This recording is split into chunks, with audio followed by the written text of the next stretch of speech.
Welcome to The Good Life with Nat and Kat. And today we're at the Wellings. And living in the world of Wellings is kind of fun for us. Oh, yeah. But Kathy, my dear friend, today what are we up to? Well, we're talking about the idea of fitting in versus the feeling of belonging. And I want to ask you, Nat, and I want you to think about it too. Was there ever a time in your life when you felt you didn't fit in? Oh, tons of times. It's kind of a Tons of rhetorical times. question. Yeah, tons like of give me an times. example. Like, Well, I would school? say, yeah, at school, I was always super sporty, and I always identified more with the male types of energies, not jocks. female or Yeah, with the jocks, because that's from where I Yep. came from. Yep. And so I wasn't super feminine, but I wasn't masculine enough. So you sort of feel like you're don't in the middle fit. of no man's land Yeah. unless you're with your tribe, which was all the sport people. Right, exactly. And for me, it was the same sort of thing. I just felt out of step the whole time. I mean, I'm little. I was always put at the front of everything because I was little. I was so self-conscious as a little kid. And, you know, it was very difficult to catch up with myself. Yeah. It's very difficult for us to catch up with ourselves and to feel like we fit in.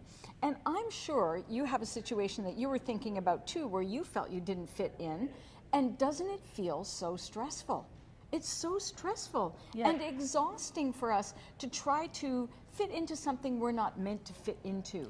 Well, and you know what I found too is that we're not taught. Like from the beginning, we weren't taught how to explain how we're feeling. Yeah.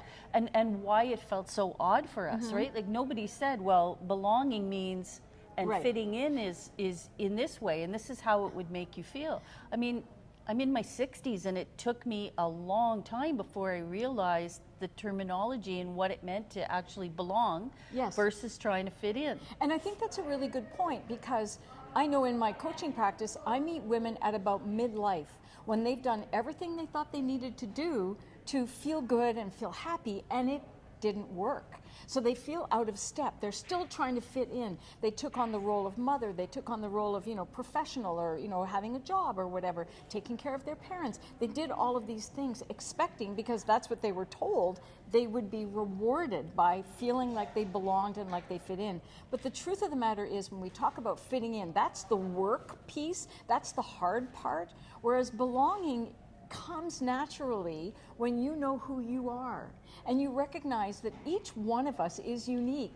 We have so much around, I'll use fashion as an example, and I love fashion. You see trends happening and you want to fit in with the trends. You want to look like fashionable people. But in fact, if you're built a certain way like I am, short and curvy, you can't follow all the trends. It doesn't work for you. So you have to find out who you are in fashion. It was true for everything. Find out who you are in sport. Find out who you are as a job, as a partner, just as a human being. What are your gifts? What are your strengths? And then that's when you get the realization, the aha moment, that we all belong.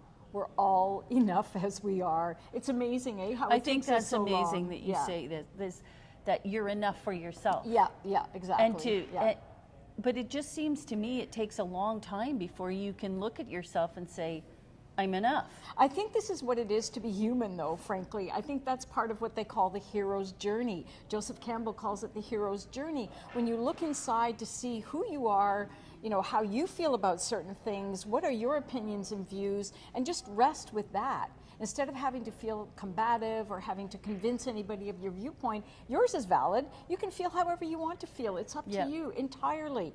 And I wanted to just share with you, I had a really interesting thing happen in the winter time. I picked up Paris Hilton's memoir. Now, Paris Hilton is the granddaughter of the founder of the Hilton hotel chain, right?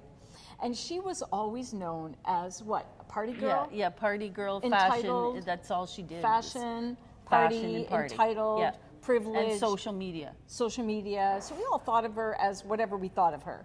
Well, when you read the memoir, and it's a thick one and a hardcover, I learned something really important that helped me understand this idea of fitting in versus belonging. And that was, Paris's parents always tried their best to help Paris fit in. When she was doing all sorts of squirrely things that made no sense to her parents and were not taking her in the direction they thought she should go in as a Hilton. Turns out that Paris has ADHD and was only diagnosed when she was 20 years old. So her teen years, you know, where we're all exploring and doing things, she was off the rails because this was undiagnosed. She didn't understand how her beautiful mind worked. And nobody was ever able to reassure her that she's fine the way she is. This is what's going on. And now she, because of all the things that happened to her, and it's an incredible story in the book, but all the things that happened to her made her kind of bulletproof for the lifestyle she chose to have as an adult, where, you know, she's not afraid of media. She's not afraid of people making fun of her because she was well conditioned while she was growing up that people won't understand me, they won't get me. So now that she's found her stride, you know, she's living a really productive, happy life because she knows where she belongs and how she feels about just who she is. Yeah. And I think that's really what I'm trying to say is we're all unique. You have your experiences with sports. I did a little bit of that, but I was more of a creative and artistic type person. So I never knew where I fit in because my education was not geared that way. So you have to kind of find your gifts, find a way to share your gifts, and see where you draw to you the right type of people to reinforce that and make you feel like you belong. So you shouldn't have to work so hard at fitting in, because once you know who you are, you never try to fit in again.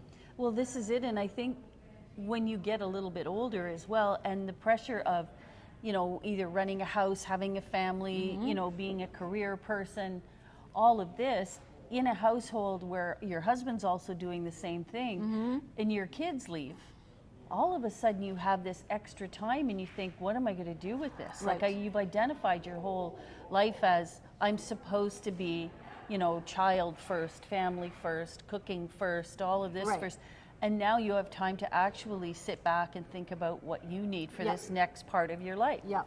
And I mean, I think once you start doing that work, it's really hard to go backwards. Yeah, and we see so many examples here at Wellings of people who have had such amazing experiences in their lives and who just continue to reinvent themselves, just continue to be who they are, and no longer concerned about whether who's around them accepts them, because really it's about accepting ourselves as we are. When you get that, that's where the empowerment piece really lives, is accepting yourself as you are is your superpower, because you are unique and different. When we're young, we're taught, oh, I just need to fit in with everybody else so nobody really notices that I'm a little bit unique. But we want to capitalize on that and feel that we belong in this world just because we're here, and we are all enough exactly as we are. So can we leave you with a few ideas on how you can cultivate more of this idea and feeling of belonging? So it does involve experimenting with new things. So, you know, when you don't have anything on your schedule, and you're thinking, I'm a little bored, maybe you want to try something that you've never tried before. And it could be some creative pursuit, it could be taking up a musical instrument, badminton, pickleball's hot right now. Yeah. You know, something that you've never done that might connect you with other people, that might make you feel less isolated or alone, or that you don't belong. Because just like all the things I talk about with respect to happiness, we're waiting for happiness to show up at our door. But the way it works is we have to take the first step onto the path. And when we're out there doing our thing, that's when all the good stuff can find us. So we have to try new things to see where our gifts are so that we can feel that we have a place, right? Yep. And then the other thing is find out what makes you feel connected. So it could be that you have a shared interest in books or card games. The guys behind us are playing cribbage, I think. You know, or maybe it's pool. Whatever it is, like, what makes you feel connected to other people? Is it movies? Do you like talking about movies? Find some way to get connected with other people who have a shared interest. Yeah, and I think sometimes too that means stepping out from not just your relationships with your family, but seeking out relationships with other people of your own age. Or even not your own age. Of any age. Yes, but it's true. Finding connection with other people.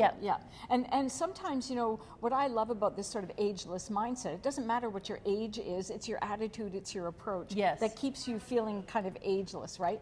So I think also courage plays a piece in what you just described. 100%, We have to be courageous because it's scary to do something new. So we have to call on courage to help us try something. Just take a little tiny baby step, because that's when things start to ramp up. When you show courage, things start to show up for you. And then the last thing I wanted to say is just to be kind to yourself as you're being kind to other people, but don't forget to be kind to yourself, because being a human being is challenging. I won't say it's hard if you say it is, but Yep. it's challenging, and it's meant to be that way. We're not meant to stay in our so-called comfort zone. We are meant to continue to grow and flourish as human Yep. beings. Well, I think that's I think that's an amazing topic. Because, Parting thought. Yes. Dr. Seuss said, "You are you. That is truer than true. There is no one alive who is youer than you. And you belong just as you are." Yes, thank you, Dr. Seuss. Have a great day.